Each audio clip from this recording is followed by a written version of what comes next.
Ved ækvator sker der en opvarmning af luften, der udvider sig og stiger til værs. Der dannes et termisk lavtryk. I højden siver den ophobede luft ud til siderne, men luftmasserne samles i de subtropiske jetstrømme ved ca. 30 grader nord og 30 grader syd. Ved den subtropiske jetstrøm finder man også de subtropiske højtryksceller, som er dynamiske højtryk. De dynamiske højtryk dannes, fordi kolde og varme luftmasser, der mødes i højden, hvirvles omkring hinanden i en nedadgående bevægelse.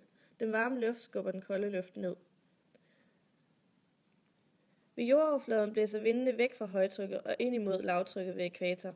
Men på den nordlige halvkugle afbøjes vindene til højre, og på den sydlige halvkugle afbøjes vindene til venstre på grund af Corioliskraften, så vinden ikke blæser den lige vej fra højtryk mod lavtryk. Herved dannes nordøstpassaterne og sydøstpassaterne. Nordøstpassaterne og sydøstpassaterne konvergerer i den intertropiske konvergenszone, også kaldet ITK-zonen ved ækvator.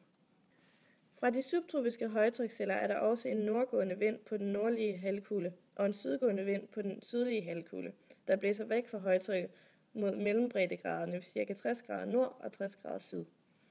Disse vinde påvirkes også af Corioliskraften og afbøjes til højre på den nordlige halvkugle og afbøjes til venstre på den sydlige halvkugle.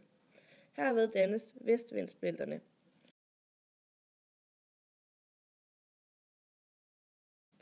Ved jordoverfladen blæser vindene væk fra højtrykket ved polerne og mod et lavtryk.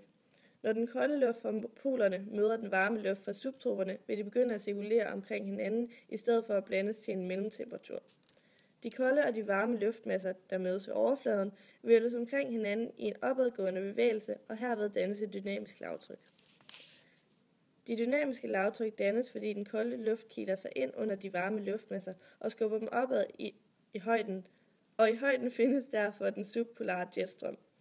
Luftmasserne vil i højden blæse fra den subpolare jetstrøm henholdsvis mod nord og mod syd, og dermed er cirkulationen i det globale vindsystem sluttet.